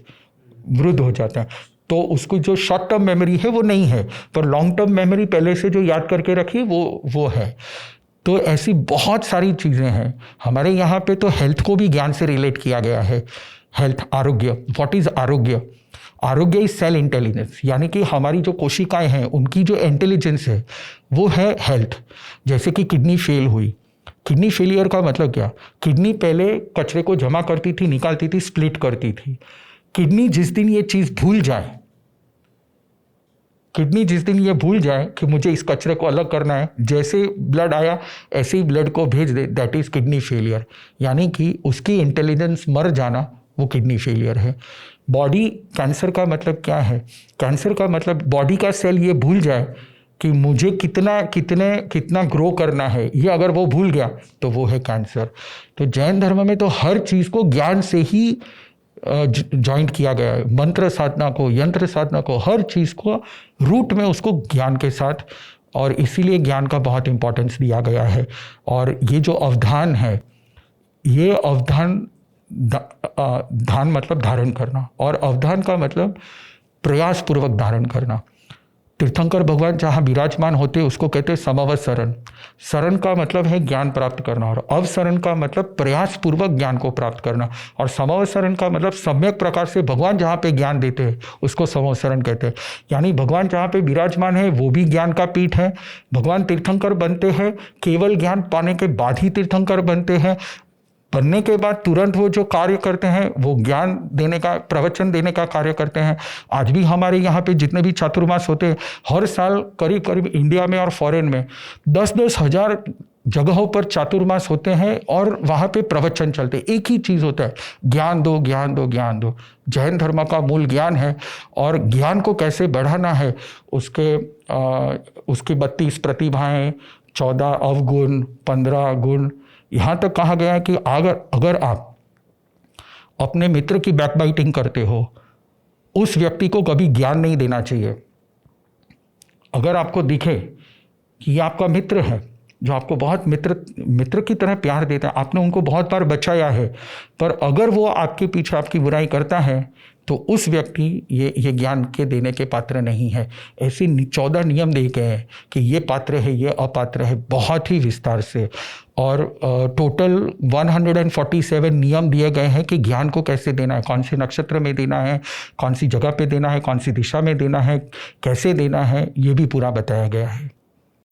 आचार्य जी, बहुत कुछ सीखने को है और दुर्भाग्य है कि ये पॉडकास्ट अपने समापन की ओर है, बट जिस प्रकार से अवधान का विषय मुझे भी बहुत ज़्यादा अट्रैक्ट किया, क्योंकि बचपन से मैं भी थोड़ा पुस्तकों में ज्ञान की तरफ एक रुझान रहा, और फिर जब भारत की बात आती है और भारत में एक ऐसी प्रतिभा और एक ऐसी शैली है जो हमारे हो सकता है लापरवाही से गायब हो रही है, हम किसी और चक्करों में पड़ गए हैं, जबकि कितनी ब्यूटीफुल चीज़ें और कितनी डीप चीज़ें हमारे धर्मशास्त्रों में हैं। जैसे आपने नंदी सूत्र की बात की कि उसमें ज्ञान के विषय में कितना दिया गया और उस पर ही हम कितनी चीज़ें सीख सकते हैं। 5 तरह की सरस्वती जी की बात हमने की, और आपके माध्यम से ये ज्ञान दर्शकों तक पहुंच रहा है। आपके माध्यम से बहुत ढेर सारे बालक और बालिकाएं सीख रहे हैं। हम भी पूरा प्रयास करेंगे कि किसी तरह से अगर हम कंट्रीब्यूट कर सकें, कुछ कोलैब कर सकें या कुछ ऐसा माध्यम बन सकें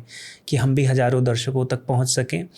न केवल हम पहुँचे, हम स्वयं, हमारा परिवार भी उस चीज़ में उसको आगे ले जाए, हमारे आगे आने वाले बच्चे उसको आगे ले जाएं, तो ये बहुत सौभाग्य की बात होगी। तो हमने लगभग सभी विषयों पर आपसे चर्चा की है। विषय तो कम होंगे ही नहीं। जिस प्रकार से हमने पहले भी बात की कि जैन धर्म जिस प्रकार से कैटेगराइजेशन करता है, क्लासिफिकेशन करता है, जितना आप डीप में जा सकते हैं, तो मैं आपसे एक और निवेदन करूंगा कि कभी आप फिर से समय निकालिए तो और भी विषयों को, हम जैन धर्म के विषयों को जनसामान्य के बीच में ले जाएं। और मुझे पूरा विश्वास है कि इस पॉडकास्ट के माध्यम से लोग वो गहराई समझ पाए होंगे कि किस गहराई की चर्चा हम कर रहे हैं, और ओपन भी होगा उनका माइंड कि और क्या क्या ज्ञान है हमारे पास। तो एक बहुत सार्थक चर्चा रही है, और जिस प्रकार से मैं चाहता था कि हमारा जो वेदों के अतिरिक्त जो दर्शन है उस पर भी हम कुछ बात करें, कुछ लोगों तक पहुंचाएं, जिससे कि एथिज्म और नास्तिक का एक अंतर ये समझें, और उसके बाद जो भारतीय परंपराएं वो तो हमें समझ में आए, उससे हमारा जो रूट है वो क्लियर हो। तो एक बार फिर से मैं आपका आभार व्यक्त करता हूं कि आप जुड़े और इतने गंभीर और इतने उच्च कोटि के विषयों पर हमने चर्चा की। बहुत बहुत धन्यवाद आचार्य जी। मैं भी आपको अंतर से आशीर्वाद देता हूँ जी। इस पॉडकास्ट पे आने का कारण यही था कि आप जिस तरह से हर विषय को डीप होने के बावजूद मॉडर्न ज़माने को परिप्रेक्ष्य में रखते हुए इसको जिस कॉन्फिडेंस के साथ आप प्रेजेंट करते हो, वो कॉन्फिडेंस मुझे बहुत ही अच्छा लगा। और इसी कॉन्फिडेंस के साथ अगर हर व्यक्ति अपने फिलॉसफी को रख पाए तो ये हर भारतीय के लिए एक गौरव और सम्मान होगा। लोग रखते हैं पर इतने कॉन्फिडेंस से नहीं रख पाते, कभी अंदर ही अंदर टूट जाते हैं, खुद को भी डाउट्स आने लगते हैं। पर आप जिस तरीके से उसको प्रेजेंट करते हो, हर एक भारतीय को गर्व होता है कि नहीं, हमारी जो दर्शन है वो हमारे आत्म कल्याण के लिए है और सभी मानव जनजाति के लिए वो आशीर्वाद रूप है। मैं आपको भी अंतर से आशीर्वाद देता हूँ। आप इस यात्रा में बहुत आगे बढ़िए। आचार्य जी, आपने ये कॉन्फिडेंस की बात की। प्रारंभ जब हम करते हैं तो हमें जैसे बोला जाता है कि श्रद्धा रखिए, उसको जानिए। प्रारंभ में मुझे भी लगता है कि अच्छा धर्म, क्योंकि मैं भी IIT से आ रहा हूँ तो मुझे भी ऐसे लग रहा है धर्म क्या है, धर्म की बातें हैं, बना दिया, हज़ारों साल पहले साइंस नहीं था तो धर्म की बातें हैं। बट जब आप उसको पढ़ते हैं, और उस पढ़ना ही नहीं, एक समय तक पढ़ने के बाद डिप्रेशन होता है, जानने के बाद यार ये जीवन का क्या अर्थ है, ये वो। लेकिन जब आप उसको उतारने लगते हैं, जब आप सच्चे मायने में आत्मा को मानते हैं कि मैं ही आत्मा हूँ, और जो जीवन में परिवर्तन आता है तो फिर उसके लिए कॉन्फिडेंस वो स्वतः आपके अंदर आ जाता है, क्योंकि जो ज्ञान है, ज्ञान तो पुस्तकों में है लेकिन वो ज्ञान जीवन में आ गया तो वो कॉन्फिडेंस अलग ही है। और वो अभी पिछले प्रभु कृपा से पिछले 1-1.5 साल 2 साल में जो भी जीवन में उतर रहा है, और जैसे जैसे उसके हम समीप जा रहे हैं, तो वो आपने जैसे बोला कि ज्ञान ही प्रसन्नता है, आनंद है, तो उस आनंद के साथ आगे बढ़ रहे हैं। और आज के पॉडकास्ट के बाद मैं भी आपको प्रॉमिस करता हूँ कि मैं भी कभी दुखी नहीं रहूँगा और ना किसी को होने दूंगा। तो बहुत ही अंतर से आशीर्वाद, ये सबसे बड़ी बात कर दी। जियो और जीने दो, खुश रहो और सबको खुश रहने दो। बहुत अच्छा लगा आचार्य जी, बहुत बहुत धन्यवाद, आपका आशीर्वाद बना रहे।